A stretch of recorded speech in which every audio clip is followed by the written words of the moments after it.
For all of the provocative packaging, Sabrina's man's best friend ends up being more vanilla than risque. In case you missed it, singer-songwriter Sabrina Carpenter has released her 7th studio album titled Man's Best Friend, released on August 28, 2025, which arrived literally 1 year and a few days removed from her mainstream breakthrough 6th album Short and Sweet, released last year. The album, which earned her 2 Grammy Awards this year and has been sitting pretty comfortable within the top 20 of the Billboard 200 charts all year, thanks to the deluxe version released in February this year, has still maintained its cultural and commercial dominance over the past year, which has also caused confusion as to why Sabrina has decided to release a follow-up project so quickly.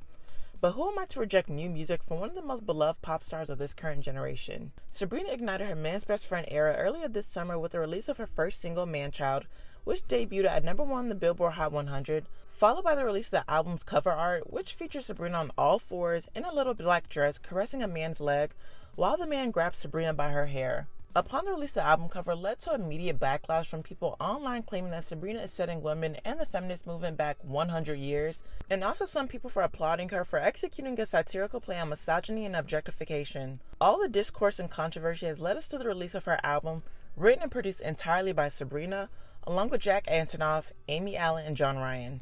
The album begins with the lead single, Man Child, in which the audience has grown overly familiar with the last couple of months due to its blend of a 1970s retro country soft rock with a glossy sprinkle of pop featuring a very prominent acoustic guitar and a bouncy percussion. This sonic melting pot allows Sabrina to float, singing effortlessly while she scolds the innocent men in her life who have failed to grow, mature, and bring anything to the table other than excuses and looks. Sabrina's irritation with the state of juvenile and useless men is heard all throughout the song, with lyrics such as, "Why you always come and running to me?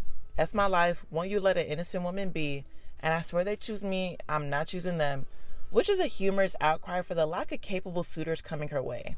Following Man Child comes the second official single, Tears, which is one of the more raunchier tracks from this project, which I am sure is why Sabrina warned listeners that there are some pearl-clutching songs on the album. The disco and funk-influenced song, carried by the incredible layering of the keyboards, percussion, and guitar, create a glamorous and well-polished anthem for men doing the absolute bare minimum. Songs like this remind me of the tweets I occasionally see in which people yearn for the days that men used to go to war or that men used to build homes, because these days, it is a huge one to find men that take the initiative to do what they are supposed to do and simply be useful. Or as Sabrina puts it, responsible. A pleasant surprise of a man washing the dishes, assembling furniture, or simply answering the phone or returning text messages is so attractive to the point that it gets Sabrina very hot and bothered.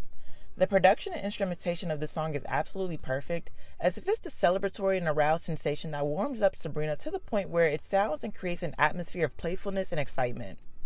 Until we once again realize towards the end of the song that we are in the sad reality of the most mundane action sparking this much rejoicing. The third track, My Man on Willpower, is a breezy country pop blend that places Sabrina's trademark witty, sarcastic, and clever one-liners at the forefront, as she explains her confusion of the quote-unquote stranger her partner has become. The once man-child has matured into a hard-working, emotionally available man who now exercises self-restraint. This person has become an unrecognizable figure to Sabrina, who is used to being highly sought after, now being sidelined to a man who, dare I say, is maturing. What would be a sigh of relief and call for celebration for anyone else feels like betrayal to Sabrina, who is not used to what she describes as a effed up romantic dark comedy nightmare. The next song, Sugar Talking, is probably the most serious sounding song of this album that expresses Sabrina's pleas for a genuine connection and emotional and physical affection. In a generation where we are dominated by our phones, Sabrina's annoyance with the endless paragraphs of empty promises has become increasingly meaningless, in which she is practically begging for authentic action to fulfill her romantic deprivation. The fifth track, We Almost Broke Up Again Last Night, is likely a super realistic and transparent portrayal of the toxic and tumultuous ridiculousness of an on and off again situationship that is stuck in a cycle of conflict and reconciliation. In this song, both parties have become accustomed to the chaotic cycle of their misunderstood love, and Sabrina's taking accountability for being unable to sever ties with a man who has caused her to feel undervalued. The contemplative and cinematic production, coupled with the ethereal melodies largely carried by an acoustic guitar, is Sabrina at her best. Her being able to narrate a complex and vulnerable experience with immense depth and complexity in her tone that does a beautiful job at creating an immediate visual in your head that allows you to feel all of the feels. This sadness and hopelessness of romantic stagnancy in this song is a perfect thematic transition to the next song, Nobody's Son, that features very heartbroken Sabrina dealing with the fallout of somebody's son causing her so much emotional distress, leading her to scold his mother for raising such a heartless human being that had the nerve to conveniently find his will for self-control in the span of a week. The most interesting part of the song is undoubtedly the bridge for me, but the journey to get to that point is totally worth it to understand the level of disappointment that caused Sabrina to reach her tone of indifference in the last minute of the song. Along the same lines of understandable frustration and resentment comes the next song, Never Getting Laid, which at first glance I assumed was a reminder to herself, but upon the first listen, it is actually a gentle threat to her ex, who should be punished indefinitely for his sinful acts of deception towards Sabrina. My favorite part of the song is where Sabrina sings, I just wish you didn't have a mind that could flip like a switch, that could wander and drift to a neighboring when just the other night you say you need me, what gives? How did it come to this? Boy, I know where you live. In a very 70s lounge-inspired instrumentation, Sabrina's witty wordplay reigns supreme in this song, even if the production puts you to sleep. Lyrically, Sabrina puts on a masterclass of satire with the intense comical level of disdain, bitterness, anger, and fake unbotheredness that can only be properly executed by a singer who is able to express their comedic genius with complex vulnerability, ensuring the message is received in the most sarcastic yet sincere manner.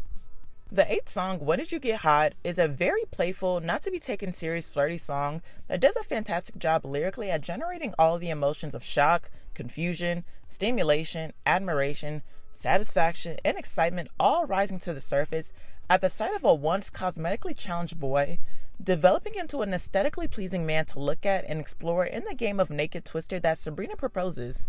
Although the song highlights a turn of newfound spark, thrill, and possibilities compared to the last few songs, I just can't find myself playing this song willingly. It's just not pleasant to listen to, and one I don't see myself ever revisiting. The follow-up song, Go-Go Juice, is yet another catchy country pop production that follows the same trajectory of fellow drunk dialing inspired songs like Dua Lipa's New Rules, Rihanna's Higher, or even Drake's Hotline Bling, that describes the scenario of the widely relatable experience of drunk dialing an ex as a coping mechanism of emotional vulnerability that hit unexpectedly at a random 10 a.m. day on a Tuesday.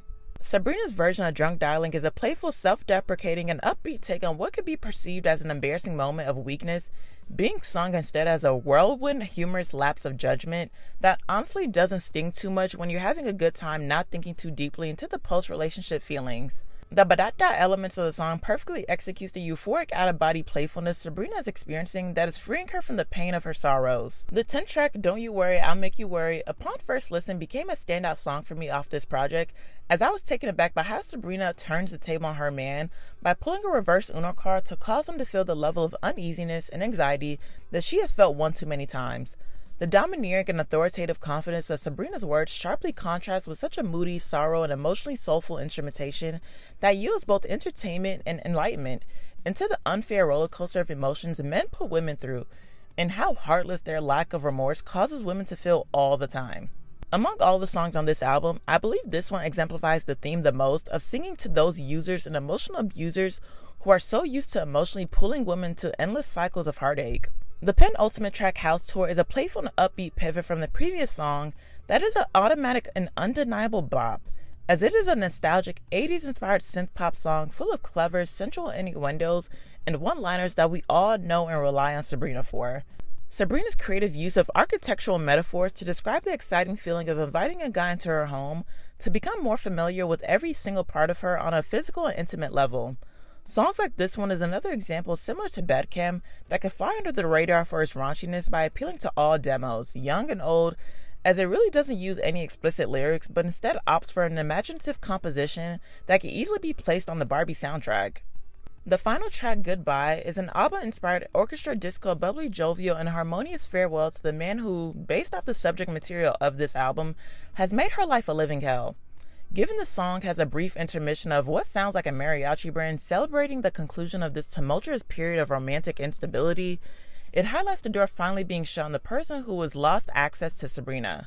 In the song, Sabrina sings, Just give it 3 weeks, buddy. Gonna wake up from your coma, honey. And that's when you'll be holding hokey flowers standing at my door. But I'll say, arrivederci, au revoir, forgive my French, but F you, ta-ta. Which highlights how her ex is inevitably going to come to the realization and regret of his loss, and by that point, Sabrina is on a celebratory tour of freedom, as evidenced by her happier and gleeful vocal delivery that expresses the amount of strength that she has acquired through the betrayal and heartbreak experienced throughout this album. When describing the thought process behind releasing a follow-up album so soon, as well as the theme and inspiration for this album, Sabrina said, "If I really wanted to, I could have stretched out short and sweet much longer. But I'm at the point in my life where I'm like, wait a second, there's no rules. If I'm inspired to write and make something new, I would rather do that. Why would I wait 3 years just for the sake of waiting 3 years? It's all about what feels right. I'm learning to listen to that a lot more instead of what is perceived as the right or wrong move." My interpretation of the album is being in on the control, being in on your lack of control and when you want to be in control. I think as a young woman, you're just as aware of when you're in control as when you're not. Inspired by the discographies of Dolly Parton and Linda Ronstadt, who would release a 10-song album every year, Sabrina said, "I'm like, when do we stop doing that? Writers write, they make music, and they release music. I understand the beauty of disappearing. My last 2 albums both took 2.5 years to make, and they needed to. I just think every project is different. It just has to feel right."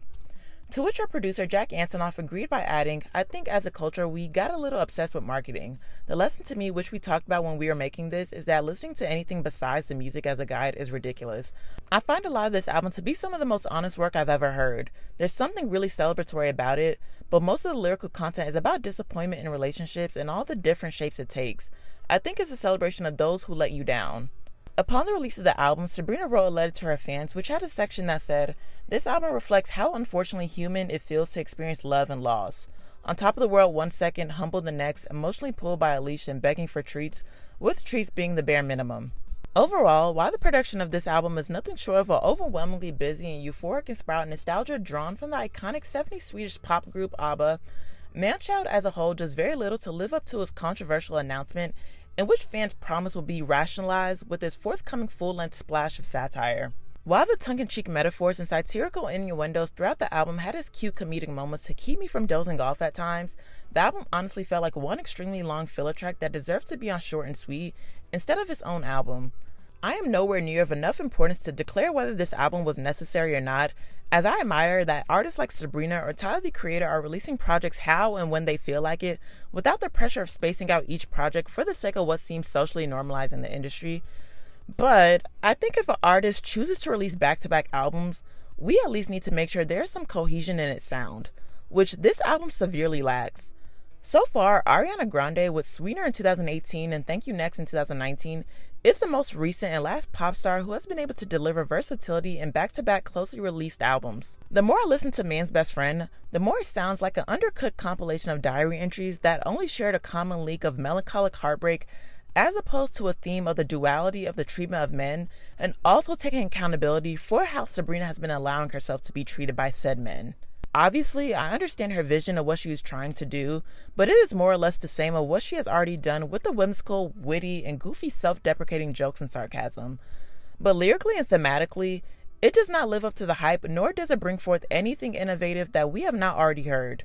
I would have actually preferred if Sabrina went in the sonic direction of tracks like Tears, House Tour, and My Man on Willpower, which would have been a distinctive pivot to an 80s disco funky Europop sound that, as evidenced by those tracks, are songs that Sabrina could easily adopt effortlessly. While those aforementioned songs, in addition to Don't Worry, I'll Make You Worry, are my favorites from the album, I don't find this album worth revisiting, as it is essentially the rushed, inferior, modest, slightly depressing, and underwhelming evil stepsister to the timeless masterpiece that is Short and Sweet. Bottom line, not even the best song on Man's Best Friend outshines or even remotely compares to the worst song on Short and Sweet, which obviously does not exist, but you get my point. I don't know, this album might grow on me, as I have historically been wrong on some of my personal music takes, but as of now, I plan to keep playing Short and Sweet, though I might add that Tears or House Tour should have been the lead single rather than Manchild. Please let me know in the comments what you all think of Sabrina Carpenter's album Man's Best Friend. What songs do you like the most or the least? How would you compare this project to her previous albums, and how would you assess Sabrina's musical evolution over the years? Do you think this album lived up to the hype and controversy caused by the album's cover art released earlier this summer? Why or why not? Thank you all for watching. If you enjoyed this video, please be sure to like, comment, subscribe, and turn on the notification bell, and I'll see you next time.